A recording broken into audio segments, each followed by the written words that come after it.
There will never be a point in your time, in your life, where it's the right time to do a great thing.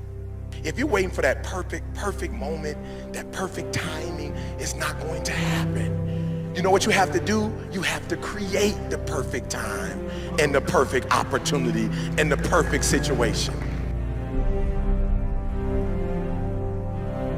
So that a lot of people become comfortable. They stop growing. They stop wanting anything. They become satisfied. People getting ready to go to jobs that they don't like.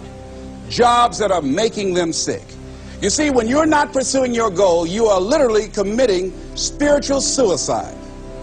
When you have some goal out here that you're stretching for and reaching for that takes you out of your comfort zone, you'll find out some talents and abilities you have that you didn't know you have. When the messenger of misery visits you, what are you going to do? What will keep you in the game?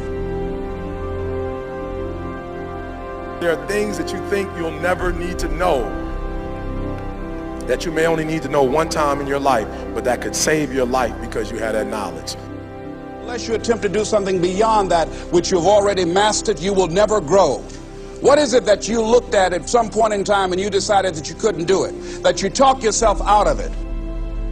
You're waiting on your next door neighbor to make it happen for you. It may not happen. If you're waiting on your mother or your father, they may be so ancient in their thinking that they don't understand this opportunity that you have. And if you're waiting on them, it may never get done. You don't beg average people to be phenomenal. You don't beg good people to be phenomenal. You just are phenomenal, and you will attract phenomenal. What reason can you remember that you can call on, that you can reach on, that can make you get back up? Find that reason. If you're not where you are, if you're not where you want to be, if you don't have what you want to have, if you're not where you think you should be at this particular place, it has nothing to do with the system, but it has everything to do with the fact that you're not making the sacrifice. I want you to make that dream become a reality, because if you don't, you will be working for somebody else to make their dreams become a reality.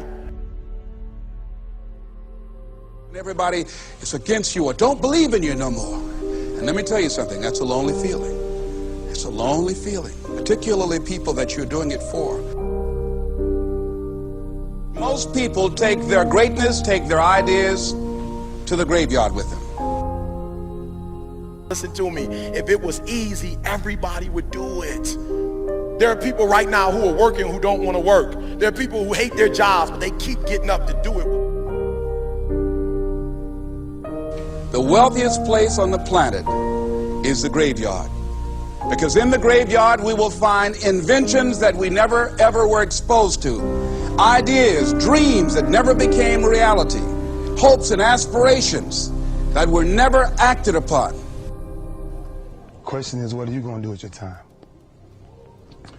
What drives you? And greatness is a lot of small things done well. Day after day, workout after workout, obedience after obedience, day after day. When things don't work out for you, when things happen that you could not anticipate, what are the reasons that you can think of that can keep you strong? You will never ever be successful until you turn your pain into greatness, until you allow your pain to push you from where you are to push you to where you need to be. Stop running from your pain and embrace your pain. Your pain is going to be a part of your prize, a part of your product. I challenge you to push yourself. See, it's easy to be on the bottom. It doesn't take any effort to be a loser. It doesn't take any motivation, any drive in order to stay down there on a low level. But it calls on everything in you. You have to harness your will to say, I'm going to challenge myself. I mean that what you did last week don't count. Today is the only important day. There are 86,400 seconds in a day, and how you use those are critical. You got 86,400 today, and what you do today is going to cement who you are. Nobody's going to talk about what you did last week.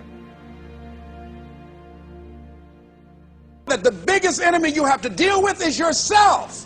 There's an old African proverb that says, if there's no enemy within, the enemy outside can do us no harm. You you have this opportunity of a lifetime. It means absolutely nothing if you don't take advantage of it in the lifetime of this opportunity. I got a saying that when life knocks you down, try and land on your back, because if you can look up, you can get up. If you want a thing bad enough to go out and fight for it, to work day and night for it, to give up your time, your peace, and your sleep for it, if all that you dream and scheme is about it, and life seems useless and worthless without it. See, it's time now. If you want to make this your decade, you've got to start saying yes to your life. You've got to start saying yes to your dreams, yes to your unfolding future, yes to your potential, as opposed to saying no. When you die on E. Leave no dream left behind, guys. Leave no opportunity left behind. When you leave this earth, accomplish every single thing you can accomplish. Listen to me, you're going to be here one day, but you'll never get here if you give up, if you give in, if you quit. And finally, guys, you got to want to succeed as bad as you want to breathe.